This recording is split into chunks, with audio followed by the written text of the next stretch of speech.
বাংলাদেশের prime minister এমন একটা ইলেকশন দিয়ে বাংলাদেশে এসছেন যে তিনি কিন্তু অ্যাকাউন্টেবল টু দি পাবলিক। মানে this has gone through a massive transition 2024 থেকে 2026 একটা ভেরি অ্যাকসেপ্টেবল গ্লোবালি রেকগনাইজড ইলেকশনের।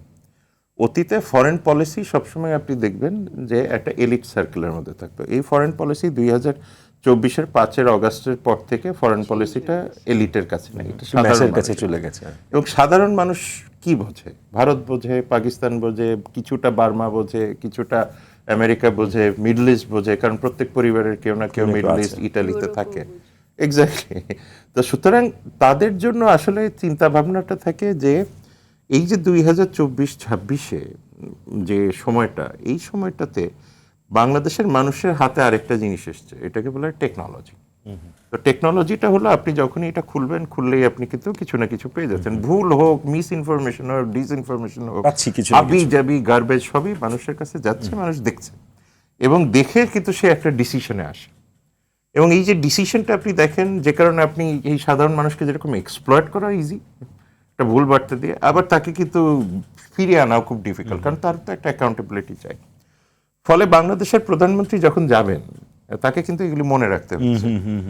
আপনি যে কথাটা বললেন যে আমার একটা জায়গায় খুব দুঃখ লাগে যে মানে কিভাবে পলিটিক্যাল গ্যাপ ডিপ্লোমেসির জায়গাগুলিকে ছোট করে দিচ্ছে, যে বাংলাদেশের দুই পক্ষের যে ডিপ্লোমেটিক জায়গাগুলি, এই যে জয়সওয়াল সাহেব যেসব কথাবার্তা বলেন, এগুলি তো ওনাকে এই যে কলোনিয়াল ব্যুরোক্রেসিতে যা যা বলার সেটা তো ওনাকে বলতেই হবে, সেটা বাংলাদেশে যিনি আছেন তিনিও তাই কথা বলবেন। কিন্তু মুশকিলটা হচ্ছে যে এই যে দুই পক্ষের বক্তব্যগুলি কিন্তু আপনি দেখেন হাস্যাস্পদ জায়গায় আসছে, যে মানে প্রাক্তন প্রধানমন্ত্রী বক্তব্য দিচ্ছেন ভারতের কোনো সম্পৃক্ততা নেই। ভারতের কি সম্পৃক্ততা থাকতে হবে নাকি? বাংলাদেশেরও তো এরকম বহু কিছু আছে যেগুলি আসলে বাংলাদেশে সম্পৃক্ততা লাগে না কিন্তু হয়ে যায়। তো সুতরাং সেই বিষয় যদি চিন্তা করেন, তার মানে প্রধানমন্ত্রী যাবেন গিয়ে আমি কি অপটিক্সের মধ্যে পড়ে যাচ্ছি শুধুমাত্র, তাহলে বাংলাদেশের সাধারণ মানুষের কাছে কি বলবো? সহায়ক পরিবেশের আরো কিছু বিষয় আছে, যেমন আপনার মিডিয়ার কথা তো আমি বারবার বলি। আমি বলি যে এই মিডিয়াকে যদি আপনি সরিয়ে রাখেন তাহলে দেখবেন বাংলাদেশ ভারতের সম্পর্ক 90% সলভ হয়ে যাবে। কিন্তু মানে এখন তো রিয়ালিটি হচ্ছে আপনি মিডিয়া সহই ডিপ্লোমেসি। সুতরাং এই মিডিয়ার কাছে আপনি কি উপস্থাপন করেন, এবং ভারতের মিডিয়াকে যদি আপনি মনে করেন যে পৃথিবীর সবচেয়ে স্বাধীন মিডিয়াগুলির মধ্যে, global world press freedom index পড়েন, সব রকমের ইউএস হিউম্যান রাইটস রিপোর্টস পড়েন, স্টেট ডিপার্টমেন্ট রিলিজিয়াস ফ্রিডমস পড়েন, সবই পড়েন, তো পড়ে তো আপনি পাবেন একটা জিনিস। খোদ ভারতেও এখন যে ককরোচ জনতা পার্টি আসলো, তারাও তো ম্যাসিভলি এখন চ্যালেঞ্জ করে বসছে, তাই না? সুতরাং এখন টেকনোলজির যুগে আপনি তো ফেক নিউজও ভেরিফাই করতে পারেন। সুতরাং এখন যেটা হচ্ছে যে আপনার যে পেন্ডিং ইস্যুগুলি, ধরেন এই যে ওয়েস্ট বেঙ্গল ইলেকশন হলো, বাংলাদেশের সরকার আসলো, দেখেন বাংলাদেশের সরকারের অনেক সমস্যা এই মুহূর্তে, ইনফ্লেশন থেকে শুরু করে ব্যাংকিং সেক্টর ইত্যাদি ইত্যাদি সমস্যার কোনো অভাব নাই। সুতরাং তাকে তো ডেলিভার করতে হবে ইকোনমিতে। এখন গেলাম পানির ব্যাপারে বলে দিলাম আরেকটা ডেলিগেশন আসবে, আমরা এরপরে আবার আলোচনা করব, ছবি টবি তুললেন, it makes no sense, you been doing that. বাংলাদেশের ভারতের সাথে দেখেন যে যতবারই অতীতে প্রাক্তন প্রধানমন্ত্রী যেতেন, লাইন অফ ক্রেডিট খালি বাড়তেই থাকে, $10-12 বিলিয়ন হাবি জাবি যায়, রিয়েলাইজেশন কতটুকু? Not even 7 to 8%। এখন তো আপনি ওই যে ট্রেন লাইন টাইনও যেগুলি ফাংশনাল হয় নাই, কিন্তু আপনি তো ইনস্টলেশনের পয়সা দিয়েই যাচ্ছেন।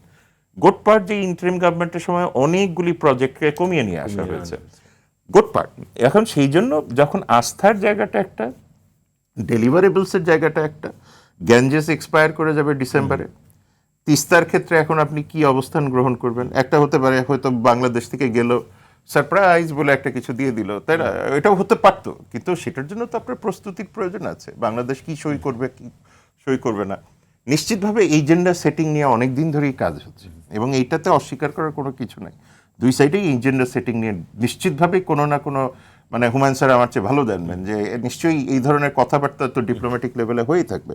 সুতরাং এই ক্ষেত্রে বাংলাদেশের পলিটিক্যাল, এখন যদি প্রধানমন্ত্রী যান, ভারতের হারাবার তো কোনো কিছুই নেই, ভারতের মাইলেজে আসবে। এবং এখানে ভারত বলতে কিন্তু আমি সারা ভারত বোঝাচ্ছি না, আমি বলছি বিজেপি পলিটিক্স। এবং এই বিজেপি পলিটিক্সের জন্য একটা মানে ইন্টারনাল ইয়ে আসে।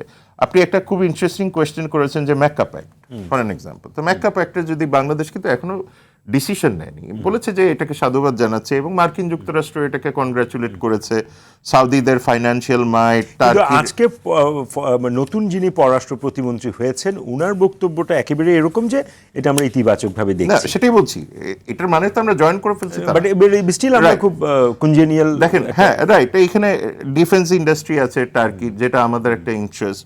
পাকিস্তানের নিউক্লিয়ার ডেটারেন্স বলেন, আমাদের এখন মার্কেট নিয়ে তাদের সাথে আমরা কথাবার্তা বলছি এবং খুব সম্ভবত এটাও তো পসিবল যে তারেক রহমান হয়তো রিয়াদ যাবেন এবং রিয়াদ যাওয়ার জন্য ক্রাউন প্রিন্সের তো ইনভিটেশন আছে। এখন তিনি যখন রিয়াদ যাবেন সেখানে হয়তো মেকা প্যাক্টের একটা আলোচনা হতেই পারে, সুতরাং এটা স্পেকুলেট করা যাচ্ছে।